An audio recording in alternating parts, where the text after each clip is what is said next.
जी, मैं हूं Nadeem Siddiqui, M7 city news के साथ। इस वक्त मौजूद हूं मैं सिविक सेंटर में, जो कि इदारा तरक्यात का मरकज़ी दफ्तर है। और यहाँ पर जो सूरत हाल है, यकीनन तनख्वाहें दिन ब दिन लेट होती जा रही हैं और उम्मीद की जा रही है कि आए दिन जो रोज़ाना कुछ अरसे बाद, कुछ माह बाद जो DG चेंज हुआ करते हैं, कि शहर कराची की तरक्याती में बेहतरी लाने के लिए जो इक़दाम किए जाएँ। इस हवाले से हमारे साथ मोहम्मद अशरफ साहब मौजूद हैं, जो कि लेबर यूनियन के सरबराह हैं। इनसे मालूम करेंगे कि आया कि क्या सूरत हाल रही और इस वक्त जो आए दिन चेयरमैन का तब्दील होना, क्या ये इदारे के लिए बेहतरी होगी? बिस्मिल्लाहिर्रहमानिर्रहीम। देखें, बात तो आपकी यकीनन दुरुस्त है कि इदारे में बार बार जो है वो जो सरबराह चेंज होते हैं, ज़ाहिर है उससे फ़र्क तो पड़ता है कि जब नया आता है उसको आने में सेट होने में थोड़ा सा वक्त ज़रूर लगता है। लेकिन अफसोस की बात यह है कि अब तक जितने भी इदारे के में जो डायरेक्टर आए, शायद वो डरते रहे कि KD के पास कुछ रिकवरी के ज़राए नहीं थे। आए दिन रोज़ाना के यहाँ पर लोगों के जवाब देना उनको मुश्किल होता था, इसलिए वो ज़्यादा दिलचस्पी नहीं रखते थे, लिहाजा उन्होंने बैठने को अपने को गवार ही नहीं किया।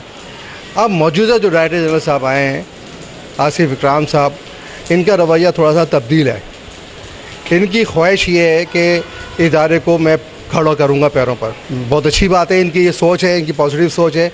और अगर इनकी पॉजिटिव सोच रही तो इंशाल्लाह ताला मुझे उम्मीद है कि इदारा जिसने इस कराची शहर को कोलाची से कराची बनाया है, ये दोबारा अपने पैरों पर ज़रूर खड़ा होगा। सच बात तो ये है, और मुझे कोई इसमें डर खौफ नहीं है किसी भी बात करने पर। इसका सबसे बड़ा जिम्मेदार जो है ना, सबसे पहले हम हैं कि हम क्यों उस सिंध गवर्नमेंट की ग्रांट की तरफ उस भीख को देख रहे हैं। इतना बड़ा, इतना वसी हमारे पास इस शहर का इदारा है, तो और हम अपने पैरों पर खड़े होने की पूरी कोशिश कर रहे हैं। हम क्यों उस भीख को देख रहे हैं कि सिंध गवर्नमेंट हमें जो 20 करोड़ 21 करोड़ रुपये जो भीख देगी उससे तनख्वाहें मिलेंगी, क्या हम इसी पे चलते रहेंगे?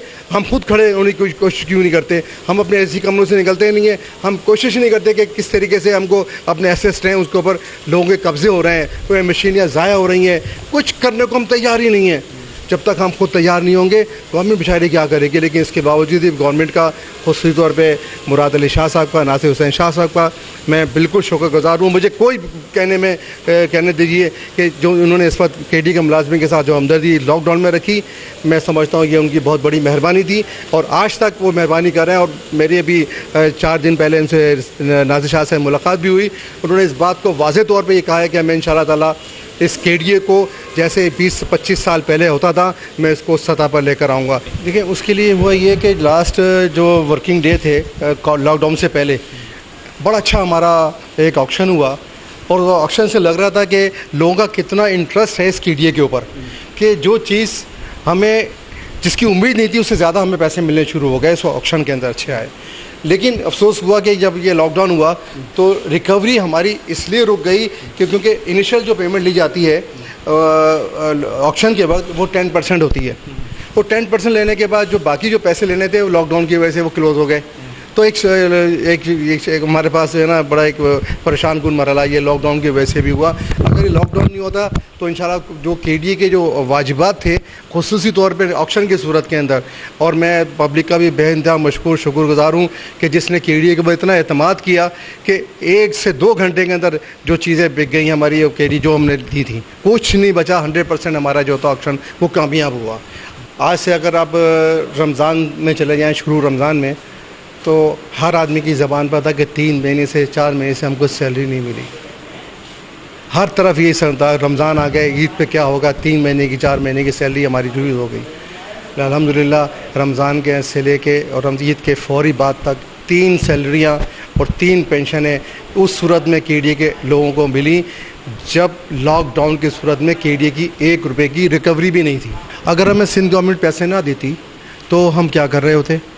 यकीनन इसमें जिसने हमें मदद की, हमारी गवर्नमेंट ने मदद की और उसने देखा कि भाई सबसे जो ज़रूरी था ना वो ये था कि पेंशनर्स जो थे बहुत परेशान थे कि उनको 3 महीने की पेंशन नहीं मिली। कलील पेंशन है, इसके सरकारी इदारे में पेंशन होती कितनी है, वो बेचारे पेंशन के लिए परेशान थे। दूसरी बात आपने मुझसे एक दफ़ा अब ये एक और की थी कि मेडिकल सिलसिले के अंदर यकीनन KD के रूल्स रेगुलेशन के साथ मेडिकल मिलना चाहिए, लेकिन मजबूरी थी कि इस मेडिकल के अंदर जो बेड़ा गर्क किया इस इदारे ने, इसकी जो करप्ट लोग थे, उन्होंने बेड़ा गर्क कर दिया इस मेडिकल का, जो आज हम इस नाज पे पहुँचे हैं।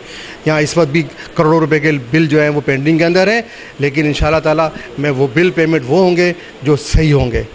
देखिए, इनका कहना ये है कि अशरफ खान साहब का कि आया कि जो इदारों को, सरकारी इदारों को तबाह करने में, ख़ास तौर पे जो इदारों में काम करने वाले लोग हैं जिनकी बस जिम्मेदारियाँ होती हैं, वो अपना इदारों को ख़ुद ही तबाह कर रहे होते हैं, जबकि सरकारी सतह पर, जो ऊपरी सतह पर जो लोग इमदाद किया करते हैं, जैसे सिंध गवर्नमेंट है या दीगर और इदारे हैं, वो तो इनको चलाने के लिए कोशिश किया करते हैं, लेकिन जो अंदरूनी तौर पर अफसरान और जो करप्ट अहलकार बैठे होते हैं, वो मिल के ही जो है इदारों को तबाह करने में बड़ा अहम किरदार अदा किया करते हैं, जिनको ख़ास तौर पे जिन पर नज़र रखने की ज़रूरत है।